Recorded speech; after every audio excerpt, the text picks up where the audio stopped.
Good evening, friends and family of Rotary.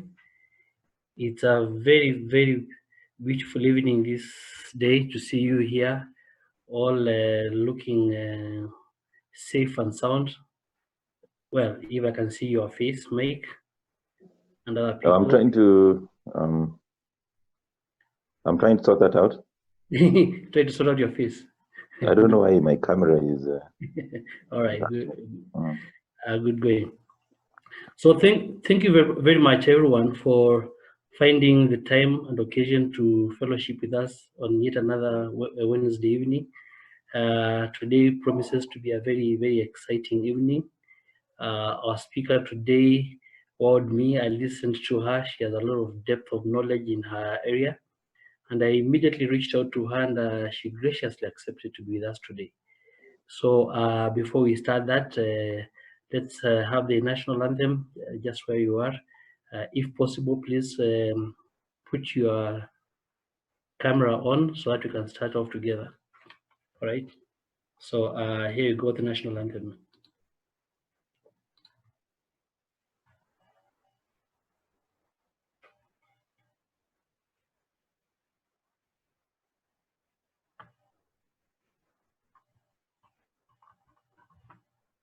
Oops.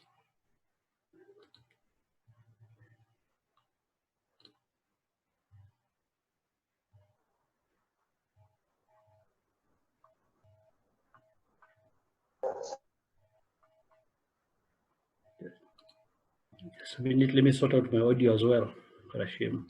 Just a minute.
Thank you very much.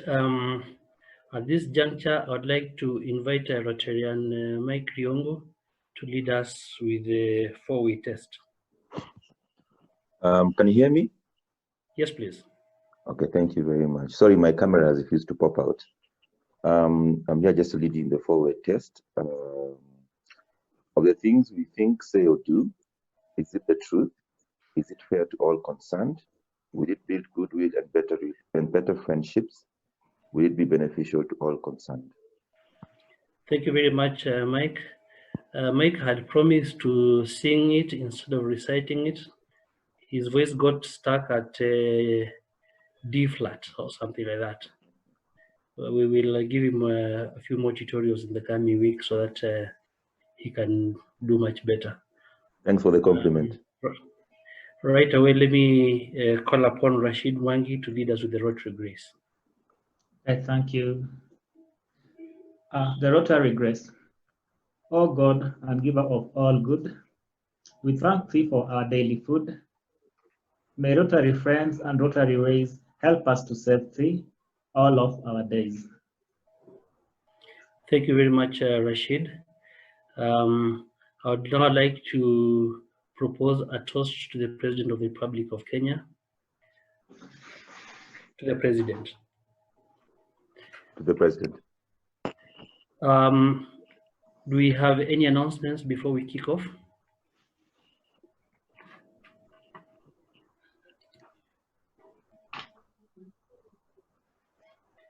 As you think of any announcements that you may have or may have skipped your mind, allow me to to mention to you that next week we shall have our first ever induction after our club charter last year. We will be inducting 8 members. That's quite a substantial number. You're all aware that August is the Rotary membership month, and so far, if I'm not mistaken, we probably have the second highest number of inductees coming through in this month after, I think, the Rotary Club of Kikuyu were at 10. So we are very excited to welcome 8 new members to our club. I think the flyer will go out tomorrow, so look out for it. Invite friends so that we can have this wonderful evening next week together. The induction sadly will be virtual because we are still in a situation where we are facing curfew hours. So if we are to have an induction in the evenings, then it might go well into the curfew time. So we will just do a virtual induction. But in addition to that, look out for more announcements.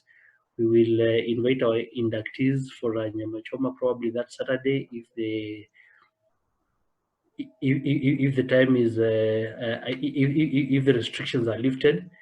I see our speaker is very excited. She is welcome. Karibu sana. The induction will be presided over by the district governor-elect Rotarian Alex Nyaga. He has graciously accepted to take us through the induction. We also, I think, reaching out to Rotarian Obare, who has been with us before, to be the MC during that event. So we promise it will be a fun evening. Asanteni sana. Any other announcement?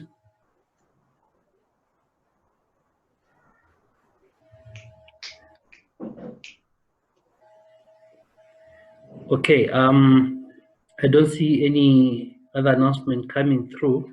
So at this juncture, I would like to welcome Rotarian Paul Olali to introduce our speaker. Paul? Thank you very much, Bona President, family and friends of Rotary, good evening. Good evening. My name is Rotarian Paul Olali. I'm a charter member of the Rotary Club of Embakasi. I'm excited today to join in the fellowship, our weekly fellowship. Today appears to be a very interesting day, and it's going to be an exciting one because due to the topic that we're about to listen from our speaker. So without much ado, our speaker today is Ms. Nuru. Nuru has helped shape Kenya's banking industry. As Director of Public Affairs and lead on sustainable finance at Kenya Bankers Association, she has spearheaded strategic initiatives aimed at reinforcing the industry's role of being a co-driver of Kenya's sustainable economic development. Her contribution towards policy formulation have led the industry towards adopting numerous progressive practices, particularly in sustainable finance, gender diversity, and consumer protection. According to the Dutch and German development banks, the sustainable finance initiative that Nuru has started leads in Africa. Most recently, she designed and convened the Kenya Green Bond Program, which established a green bond market in the country and facilitated the first certified green bond in East and Central Africa that was issued by Econ Holdings.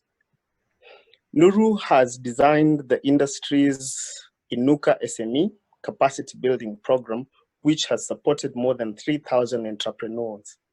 In 2015, she became the youngest female to earn the Fellow of the Kenya Institute of Bankers, FKIB, designation for industry excellence and leadership. And in 2016, she was recognized by the Eisenhower Fellowship Program and, of course, the US President Barack Obama as an emerging African leader. Ladies and gentlemen, join me in welcoming our today's speaker.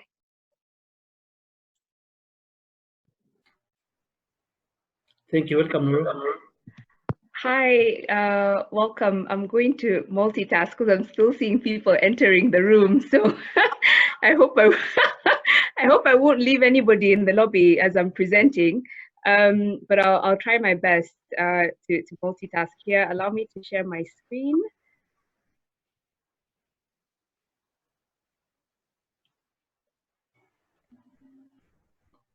Mutuku, you let me know if you can hear me and if you can see my screen.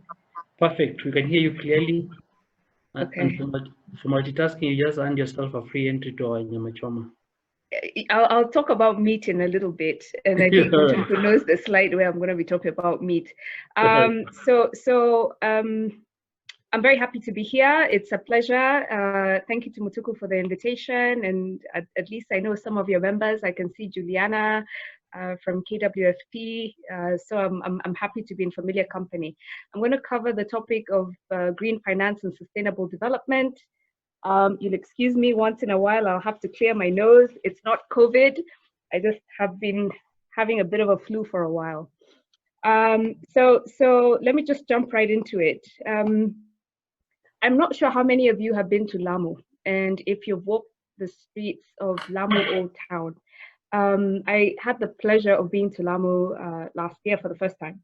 And as I walked the streets, what struck me was how this town is the perfect juxtaposition of history and culture and today's modern technology world. So as you walk around Lamu trying to navigate the donkeys, navigate the women with their buis, you really get a sense of how old this town is, but at the same time, it has evolved and it has kept pace with modern day technology. Okay, so it's not like it's far removed, even though it's over 600 years old.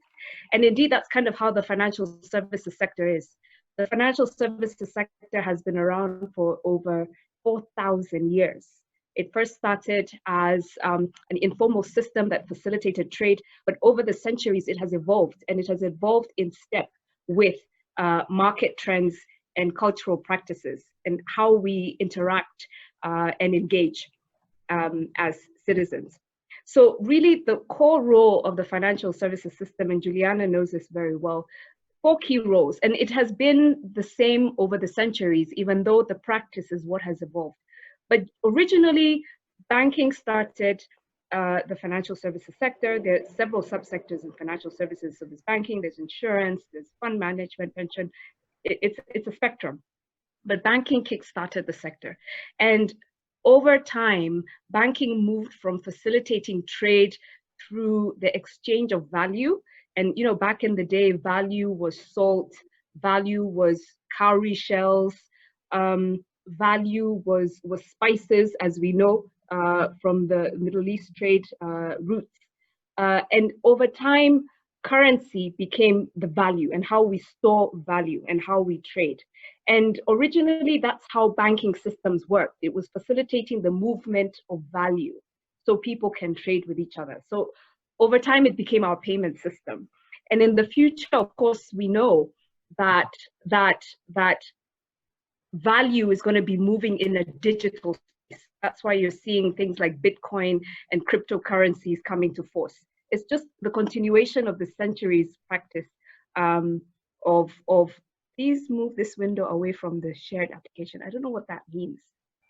Let me just keep going. Mutuku, I don't know what that says, what that means, but let me just keep going.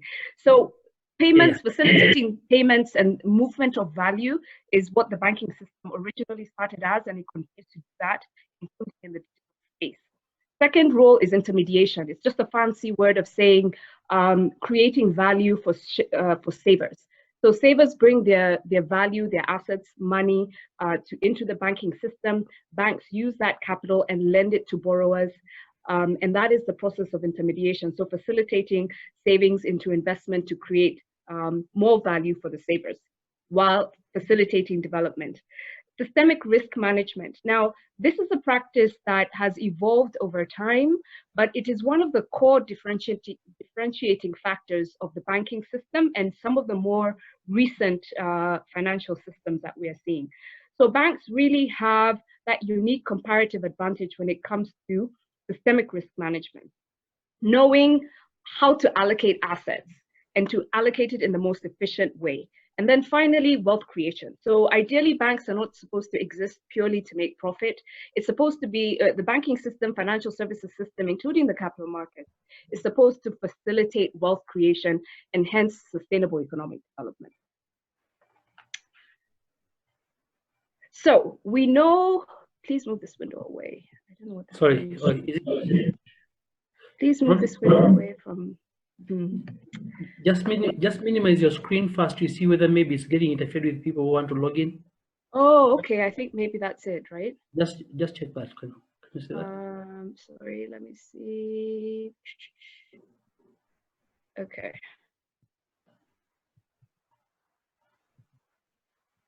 Stop share. No. So where do I admit people? Is it? Are there, sorry. Is there any queue? I wonder. I don't see any. Hopefully they've not gotten tired and left. It's all right. If there's no queue, that's all right. Just proceed. Yeah. Maybe as I'm doing this, the backend admin can go ahead and just automatically admit attendees. Maybe that's easier. Yes. I think. Okay, great. Okay, so where are we? So I've talked briefly about how banking started. Over the 4,000 years, it's been iterating, and where are we going in the future? So if you really want to understand where the financial system is going in the future, you really have to look at, like I mentioned before, just as the case in Lamu, you have to look at where is the market going, where are the socioeconomic trends pointing to? And the future is about machines, it's about Mars, and it's about meatless meat. And that's actually why I was laughing about your Nyama Choma conversation, because in the future, I wonder what Nyama Choma is going to look like, particularly because now we're moving towards a space where meat is produced in labs through 3D printing. So let me just kind of walk you through that thought process. So ideally, technology, we've heard about the fourth industrial revolution, is really shaping how we engage. It's shaping our culture. It's shaping how we work. In the next 5 to 10 years, we anticipate that cars will be fully automated. They won't need drivers, and in some cases, cars will be flying. So ideally, we are moving to a fully automated, fully digital world, and many of us will be working with Sophia, this lady here that you see on the left. Sophia is one of the first humanoid computers that just basically wowed the world with her artificial intelligence. And in the next 5 to 10 years, we're all going to be working with a Sophia. Same spectrum in terms of timelines. In the next 5 to 10 years, ideally, if the Mars 2020 mission is successful, in the next 5 to 10 years, we're going to be talking about the colonization of Mars.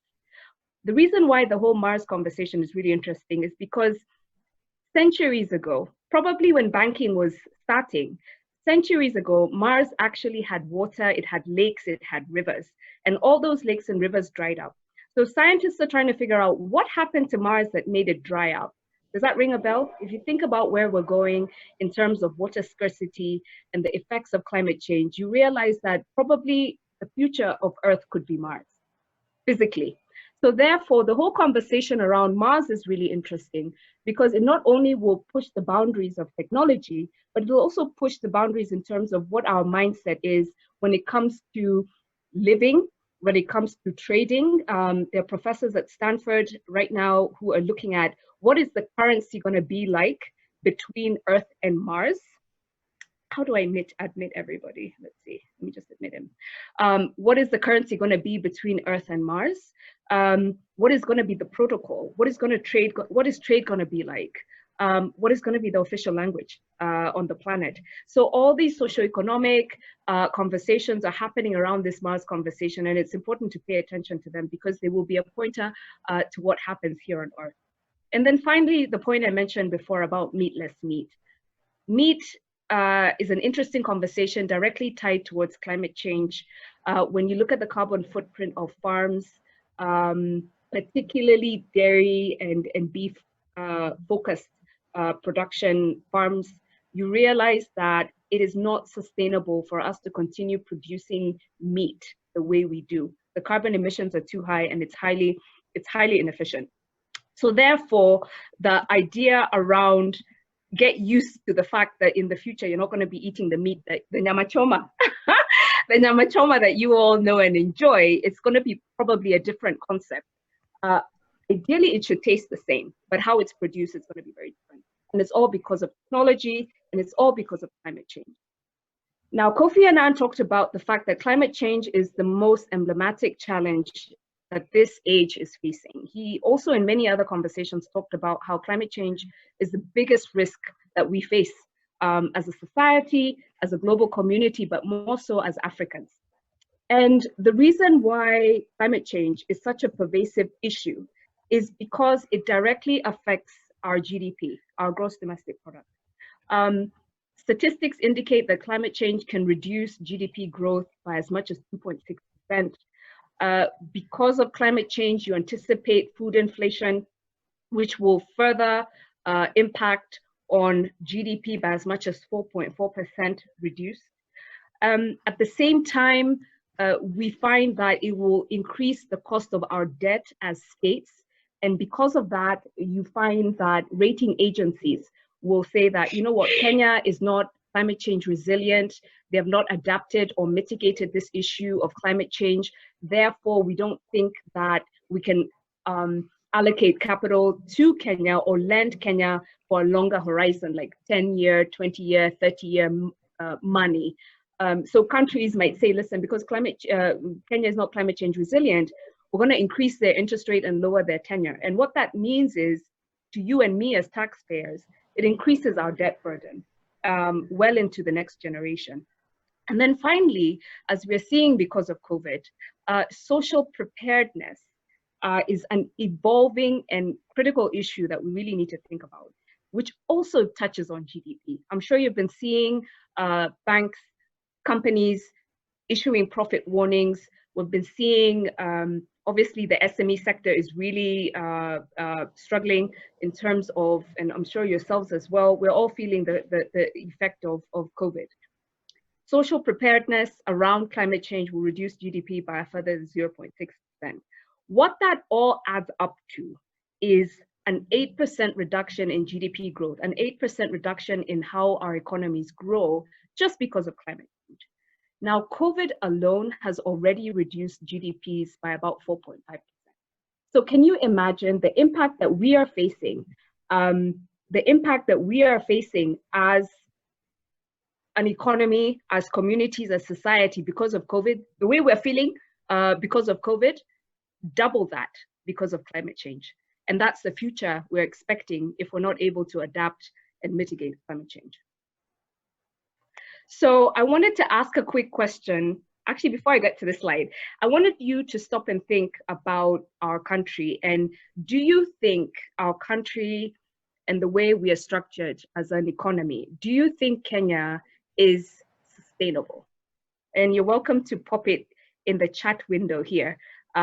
Yes or no, just kind of pop really quickly. Yes, no, yes, no, yes, no. Let me know what you think. Do you think Kenya is sustainable as an economy? I'm curious to see. No, so Edwin is saying no. 951109 is saying no. Wangu is saying no. No. I see Mutuku saying yes. Mirab, no. Juliana, no. Yeah. So I think the jury is still out on whether or not we are a sustainable economy. And the reason why I think there's so many no's is because I think we're all aware of this duplicity of how our economy is structured. We have the rural setting, and then we have the urban setting. And the Kenya Bureau of Statistics did a fantastic job a couple of years ago when they released the GDP output of our country, and they broke it down by county. And when I read that report, it was 2013 to 2017. You can see here on your screen, in terms of the counties at the bottom on the horizon, those are all our counties and how they were able to track how these counties contribute to our GDP. And I'm sure you're looking for your county where you're from. I'm from Meru, and I've presented this so many times, I always lose where Meru is. Oh yeah, Meru is in the box. Okay, so you have on the far right, you see from Kisii to Nairobi. Those are the counties, and I'm sure people from Bameta and Kericho are like, why are you not including us? Okay, I was looking at 2.0 and above in terms of contribution to our GDP. You can see that just a handful of counties are contributing the majority of our output, okay? And what that means is we do not have balanced growth as an economy. It will continue to reinforce rural-urban migration, which therefore obviously puts a strain on our infrastructure. It puts a strain on our social infrastructure like healthcare, education, obviously our roads, energy, the entire infrastructure system. Now, the other interesting output that came from the KNBS study was they looked at what is driving the GDP in these counties, in all our counties. And in every single county, whether or not it's contributing majorly to our economy or a little bit, every single county had a majority output tied to the agriculture sector, either directly or indirectly tied. And when you think about the effects of climate change, the risk of climate change and what that means to output, quality, consistency of product, particularly agricultural product, you realize the risk that we face, and therefore you can understand why climate change can reduce our GDP performance by about 8%, which is material, which is more double the effect of COVID. You can see here a quick snapshot by Farming First that showed that if countries are not able to adjust and fix and become more resilient on climate change, the staple commodities such as maize, rice, which are wheat, which are staple diets for every household, but at the same time, they are inputs. They're inputs to other products, value addition products. You can see that maize growth rate will reduce by 12% and the cost of maize will increase by 9%. That's how you can see why inflation is going to go up. If the cost of maize goes up by 90% as a pure commodity, that means the oil that we use that is produced from the maize, it's going to go up as well by 90%, almost double the price of that oil. So if you think about the fact that our economy is also largely informal, what's going to happen to the informal citizens as we are seeing right now the effects of COVID in terms of how the informal economy is really struggling? But that's the downside of climate change. There is an upside of climate change, and this is where I really want us to focus. And obviously for the Rotarians in the room, this is where you really need to put effort in terms of the projects that you undertake and the activities that you do. There is that opportunity to turn the ship around. All is not lost. And technology is the greatest enabler. And what's happening across multiple sectors is this transition towards a more decentralized economy. And let me walk you through this slide. From energy to our water and waste management, to our education, even to how we get money, everything is breaking down into smaller units. It's no longer a centralized thing where just a few banks are giving us money or just a few schools are educating us. Just a few companies like Nairobi Water are the only places where we will get water or actual functioning sanitation. KPLC is the only way we're going to get energy. What's happening because of technology, especially because of mobile telephony, now these energy, water, education, every single system is being decentralized, is being broken down. I'll give you an example. You have rural communities which are now setting up mini hydro plants, mini solar plants, and they're selling their energy back to the grid. Of course, they're serving their communities. M-COPA, for example, is an excellent example of a decentralized energy system. Same thing on water and sanitation. Rural and slum dwellers are all too familiar of the fact that, you just sort. You set up your own sanitation system. You don't wait for Serikali to help you. Same thing for education. It's interesting, when Mutuku and I were in the the Rotarian session for Langata, I talked about the fact that education is also going to be decentralized in a major way because of COVID. And just last week, I'm not sure if you saw articles around where the government is encouraging teachers to set up schools in villages. That's a decentralized education system. It's a low-tech one, but it's a decentralized education system. The high-tech alternative of decentralized education is what you're seeing happening now through online learning. Schools are now opening up centers online, reaching students that they probably would never reach. And it's a great opportunity for innovators and entrepreneurs. And then finally, money, like I mentioned before. Nowadays, you don't need to wait for a bank loan. Obviously, we're very familiar with chamas and SACCOs. Believe it or not, this is not a familiar territory for many countries. Many countries are finally coming into this space of decentralized economic systems, decentralized financial systems. So things like crowdfunding, that's chama for us, but it's a whole new environment, especially because of technology. And therefore, that leads to the point that I was saying the upside is great. So there's lots of opportunities to innovate and invest around climate change and the green economy. And a quick note in terms of the difference, when you'll hear green and climate being interchanged, but they're not the same. Green is the overall conversation of environmental sustainability, whereas climate resilience, climate finance, for example, is specific to activities that have positive externalities tied to carbon, tied to climate change mitigation, reducing carbon, or in other words, decarbonization. And the Kenya economy has more than 3.5 trillion shillings worth of investment opportunities within the green and climate space.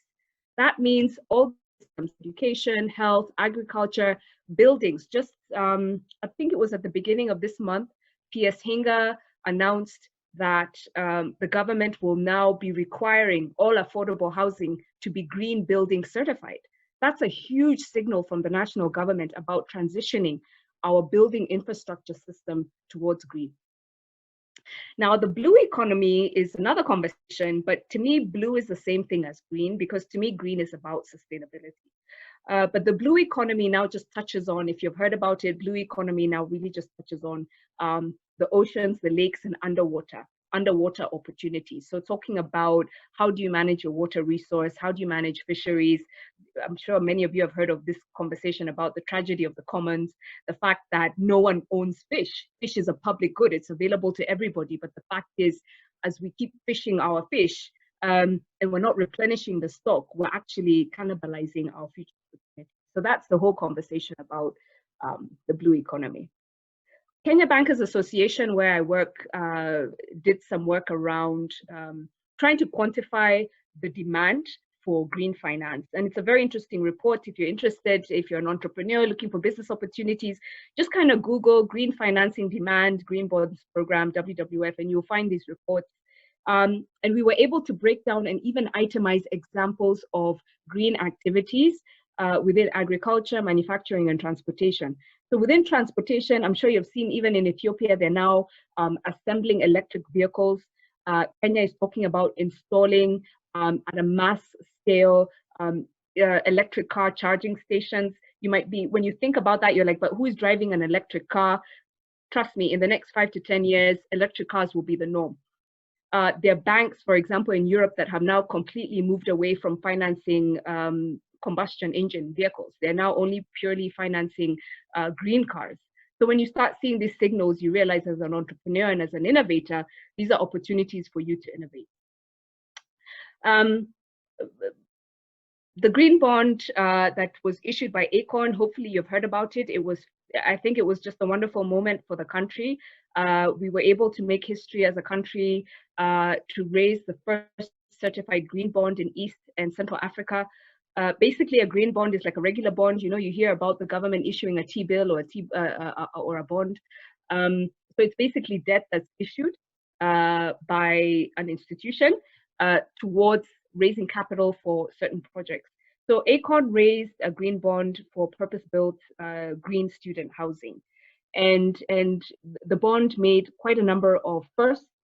It was the first listed green bond in the London Stock Exchange that was Kenyan shilling denominated, first listed green bond in the Nairobi Securities Exchange, the first project bond. It was the first bond rated by Moody's, which is interesting because Moody's traditionally only would rate sovereign assets on the continent. And it was the first restricted public offer. A restricted public offer is basically a bond that's available to what you would the CMA considers sophisticated investors in an asset. So basically, you should be familiar and active in the capital markets to participate in this bond. Now, the other interesting things about Aecon it was such a partnership around this structure. Kwetu is the brand around the housing, so maybe you might be familiar with Kwetu, but not Aecon. Aecon Holding is the company that produces the Kwetu housing. So it's a joint venture with Helios, but it was really strongly supported and arranged by Stanbic and SPG Securities. It was enhanced by Garantco, which means that if there are any challenges in the company or in the issuer in meeting their coupon commitments, Garantco would step in. And why that's really good is from an investment perspective, it kind of gives you as an investor that comfort that you're not going to lose your money. So it was really a wonderful example of how a local company, which has never been in the capital markets before, can come into the capital markets with a very niche product tied to sustainable development and climate change and make some good money. So there are other interesting sustainable development aligned structures happening. So it's not just green bonds that are interesting.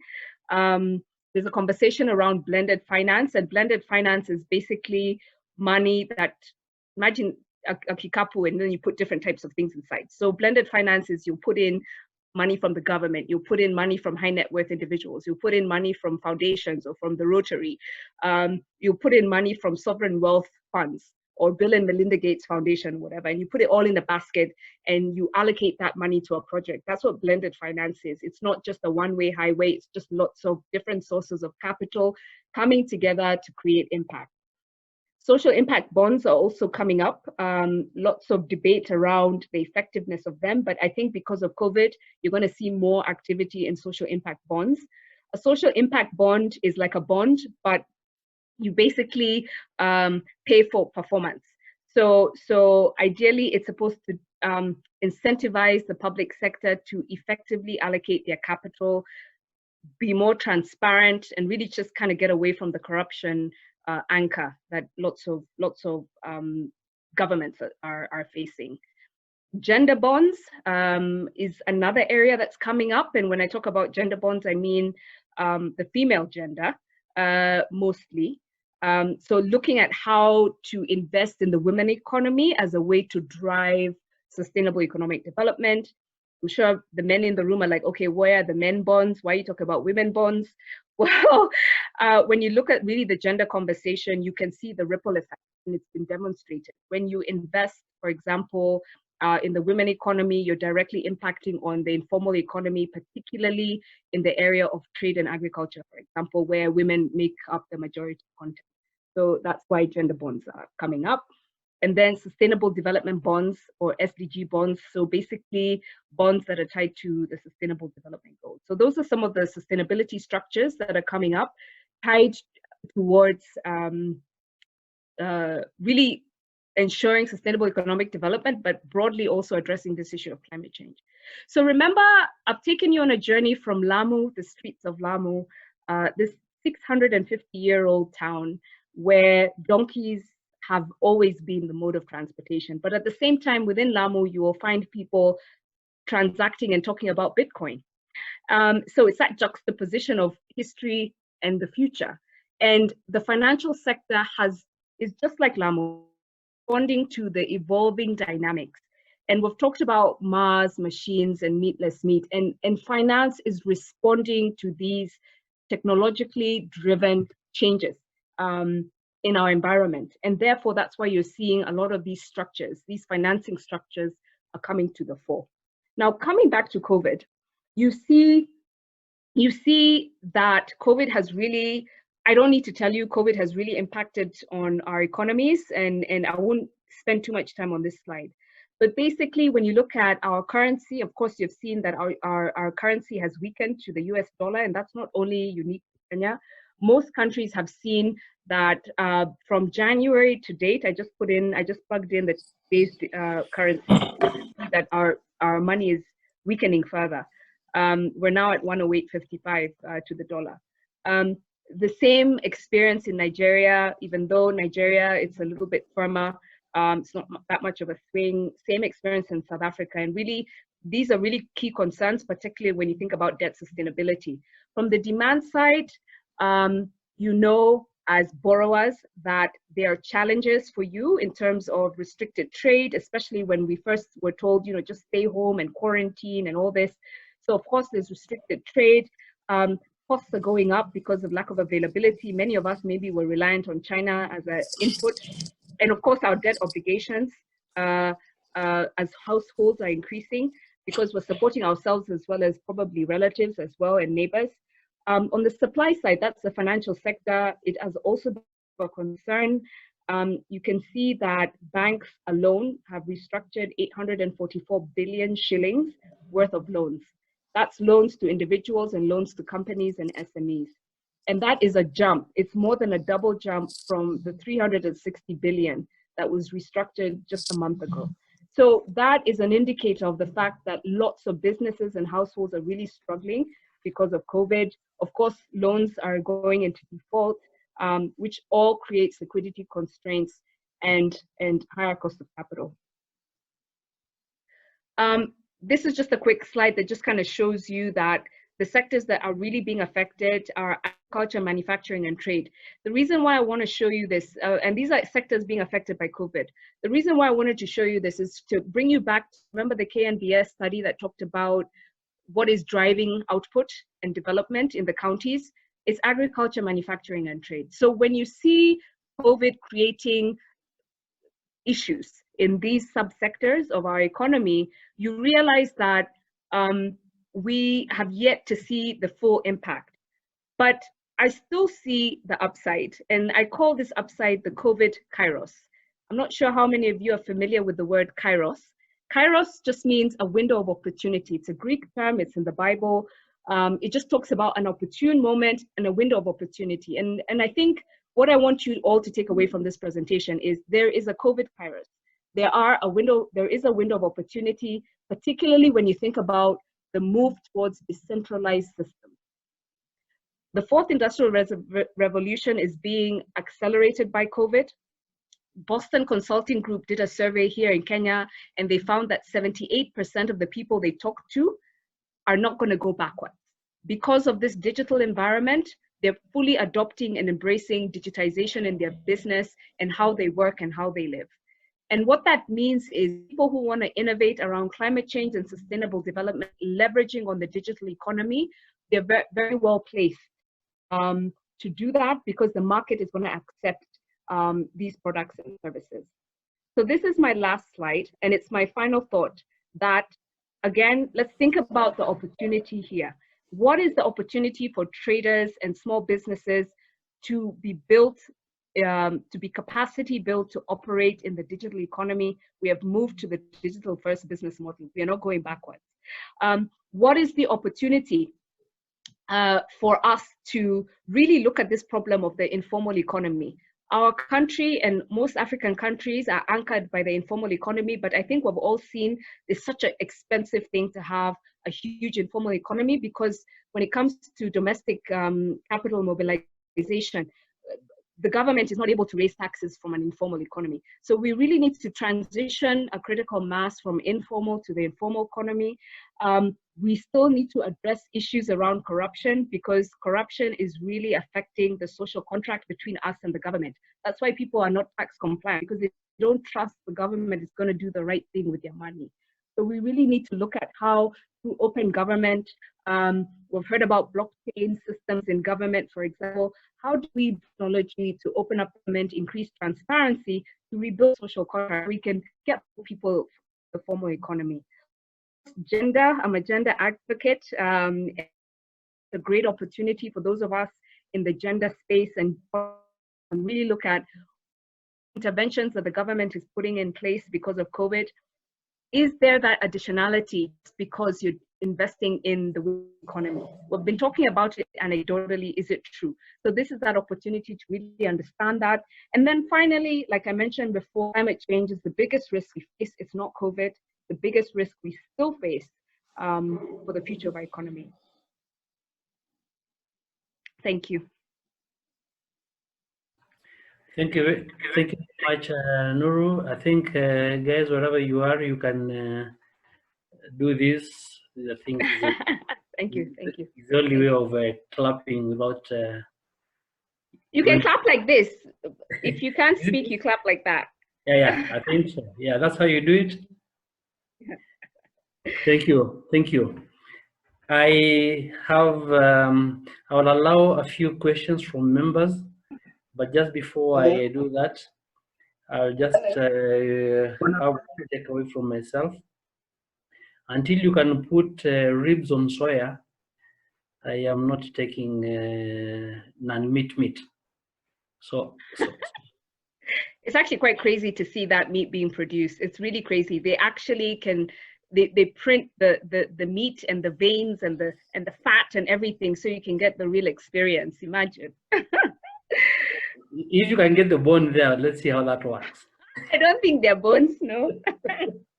Yeah, you know, I mean that's the only thing, and it's sort of okay. Chair, I don't know whether I can say something before I leave, Chair.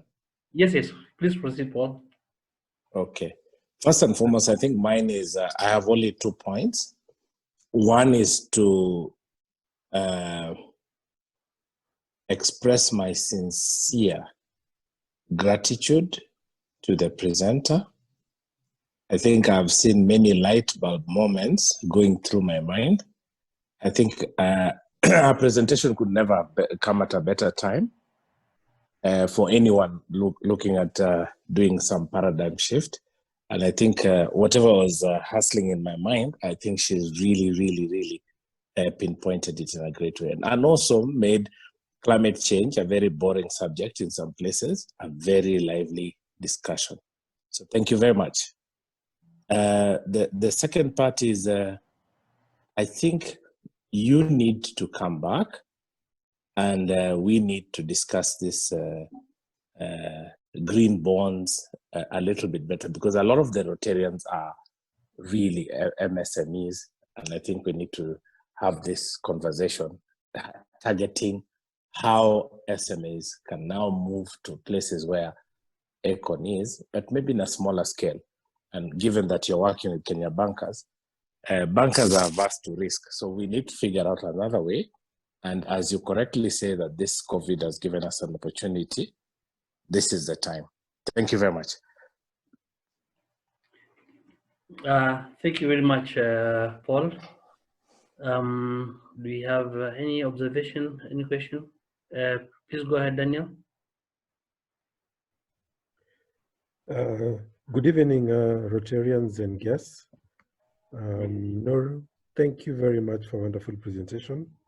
Allow me to apologize on behalf of the club and the president that the time we allocated to you did not give you justice to really break it down for us, all that you had. From the presentation, I see that there is a lot more that you can actually learn, or you can gather info from the same. Is it possible for you to share the presentation?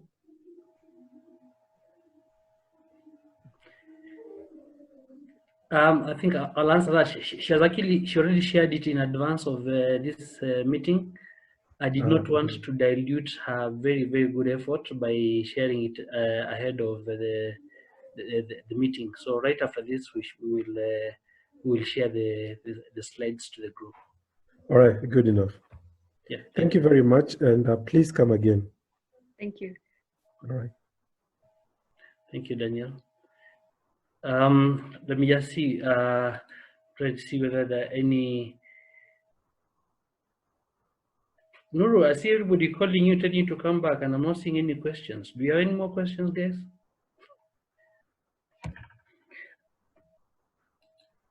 I see Dennis. Dennis. Oh, I think that's fine. He's just giving his email. Dennis, is that you? Oh yeah. Good evening, family and friends of Rotary. Good evening, Nuru. Thank you so much for that wonderful presentation that you've given. I'm an entrepreneur and I've been in it for about 15 years now. And whatever you're talking to, actually, I've sent you a private message and told you I need this presentation on my email. And I still need to discuss further to understand all those green bonds that you're talking about and how well I can invest for sustainability. But coming back to us and where you sit at the Kenya Bankers Association, my key question will be, what is the future of banking, especially in Kenya? The other African countries, if you look around, they are still, struggling with the money using M-Pesa or using other ways or means of transacting funds. But in Kenya, we are way steps ahead. What is the future of banks, especially in Kenya? Equity has tried to get also online, get into FinServe and do more banking, but they've now gone back. So other banks are struggling, and M-Pesa is coming up very. So are we seeing a giant bank in Kenya and called M-Pesa? I think what's really interesting with M-Pesa conversation is I think we forget what enabled M-Pesa to be M-Pesa. It was actually the government and the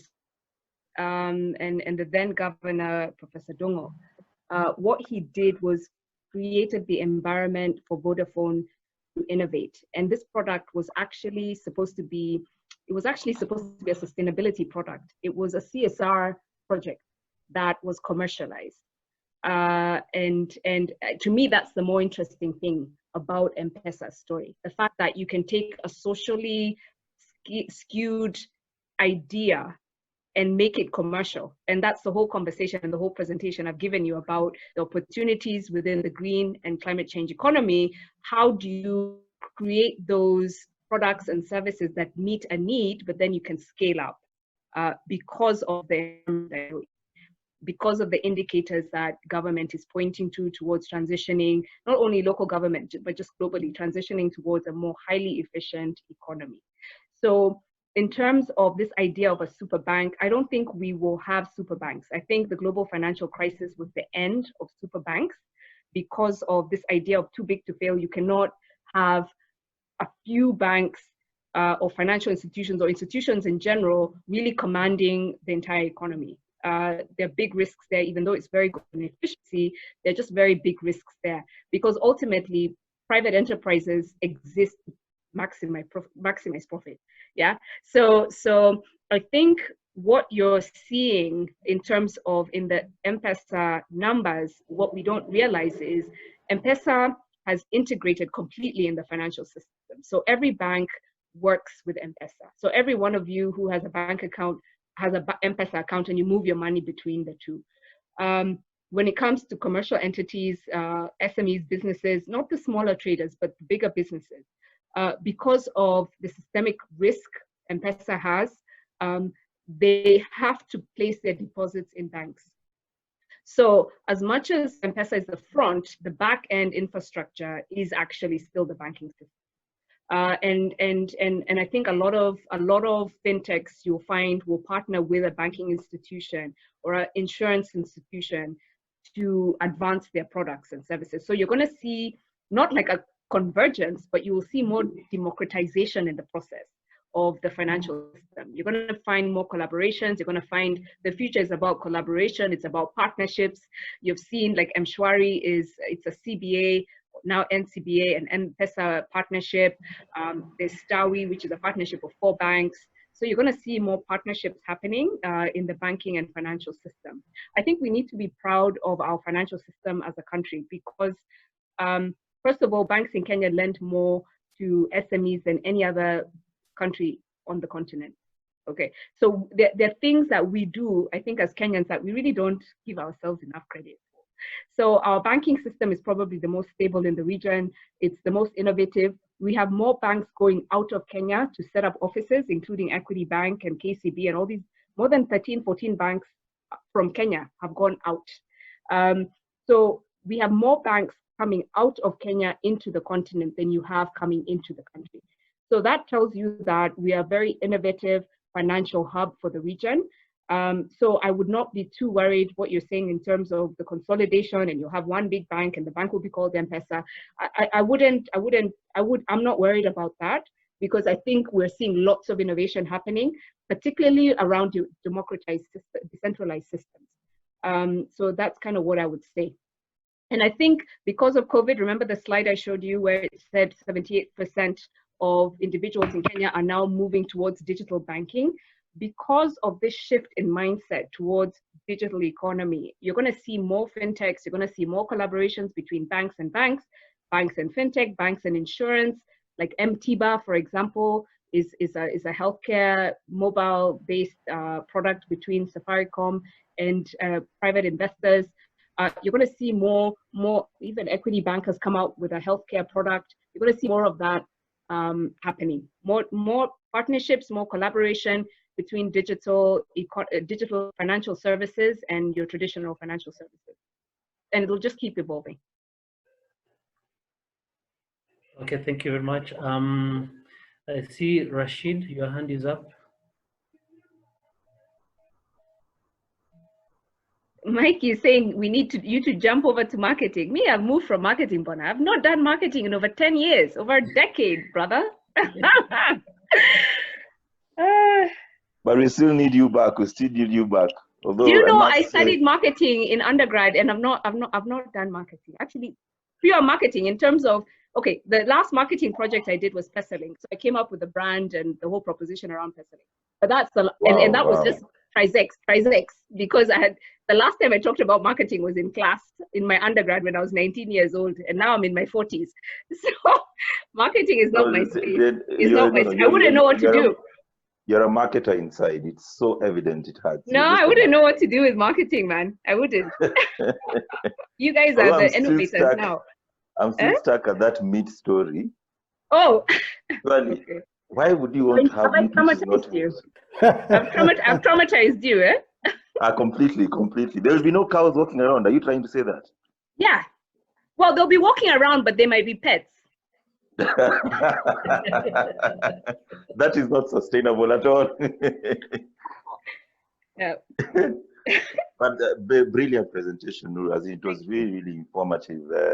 Gave a lot of clarity, and I think I agree with most of the other members that we really need you to come back just to break down some of the issues which you brought out.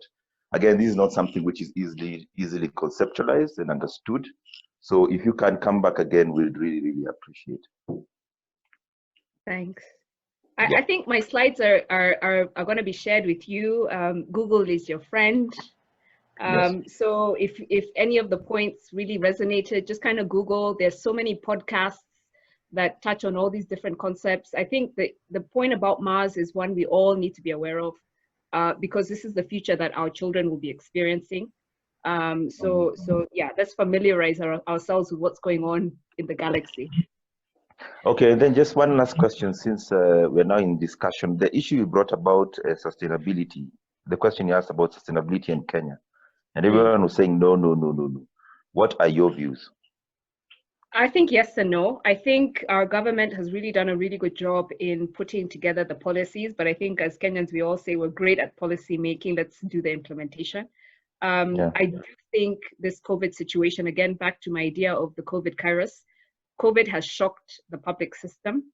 And I think many of us in policy making space are really now paying attention. Just today, Kipra released Kenya's economic update. And when you look at it, you can even start seeing the underlying effects of climate change on the economy and then being exacerbated by COVID. So I think we have the frameworks in place. We have the indicators and the signals. So I'm on the fence, and I'm optimistic that we will be able to turn this around. If you think about it, in 100 days, the whole world has changed the way it sees life. So that means in 100 days, we can fix climate change if we wanted to. So I think I'm optimistic. All right, great. Thank you so much. We look forward to meeting you again. Thanks. Right. I understand Mike cannot live with a pet the size of a cow in his house. We all know that would not end very well. Rashid, your hand was still up. Did you want to say something? Yes, please. Yeah. Just an observation to Nuru. Nuru, do you think we are ripe enough for a green finance policy? Because I believe we do not have one in place, and the risks are very inherent. And lack of policy is what has led to failures in other countries that have gone the green finance way. I think it's a good point. So I think what you find in other countries, they have a very clear taxonomy around green finance. And then, of course, there are central banks like in the UK, Fiji, and certain countries you'll find in Peru, they moved away from that. You'll find that policymakers have a very clear articulated green finance strategy. What we have is a climate finance policy. So it's there.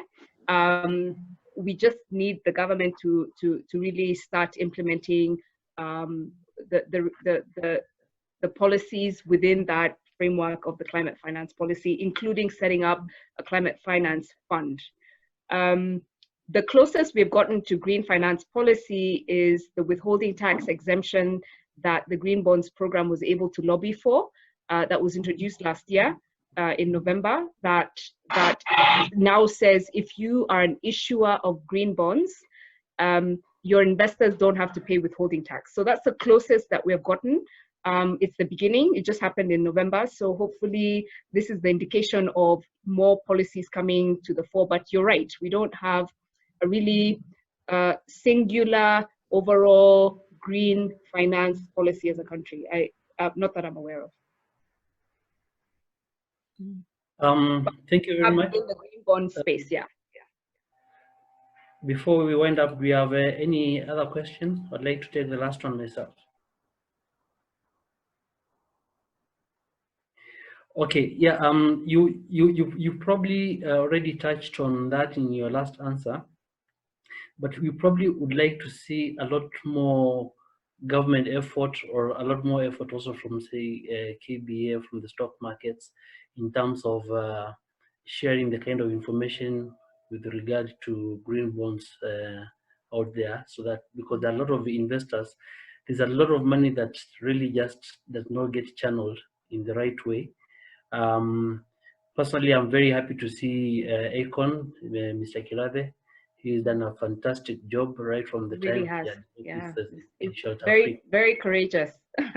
Very courageous. He has done an amazing job. From the Kwetu to all the kind of really good buildings that he's put up. There are a lot of people with that kind of potential, but probably also do not get the kind of exposure. And for him to have really jumped into that kind of ring is a testament that there are a lot of other people out there that can do that, but require support from the policymakers, so to speak. Also, I think we do not seem to think out beyond the simple box of withholding tax. Every time we want to encourage investment, it's always the withholding tax relief that is there, nothing else really. So I think that is something we'd like to see done a lot more. Sure, if I can respond. I think there are opportunities already available for SMEs to get into this space of green bond issuance. The Nairobi Securities Exchange has the GEMS segment, which is the growth-oriented market segment for basically SMEs that want to come into the capital market and they want to be midwifed into that process. So I would encourage those of us who are interested, Dennis and all, to just kind of go to the NSC website and understand the requirements under the GEM segment. Capital Markets Authority, for example, has also introduced what they call the Sandbox project. And the whole idea around the Sandbox project is to support entrepreneurs and innovators and hold your hand towards capital market raising. So not just green bonds, but just general capital market raising. So I'll encourage you to look at that as well. Maybe Mr. President Mutuku, you might consider inviting somebody from the Capital Markets Authority or NSC. I know Kuria at NSC is a Rotarian, so he can also make a really good presentation. He was here, but he spoke about other issues. We'll call him back. Oh, he didn't touch on how they're supporting SMEs. Yeah, so I think. Yeah. I think anyway. So I'm sure you can get somebody else to talk about the pathway for SMEs to enter the capital markets through that safe environment that CMA and NSE have curated.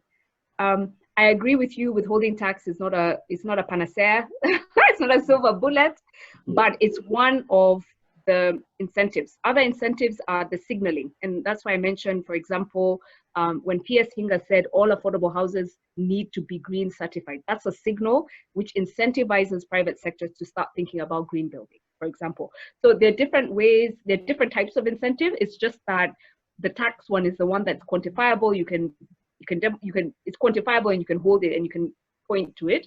But yeah, you're right. There are different ways to incentivize the market. Thank you very much.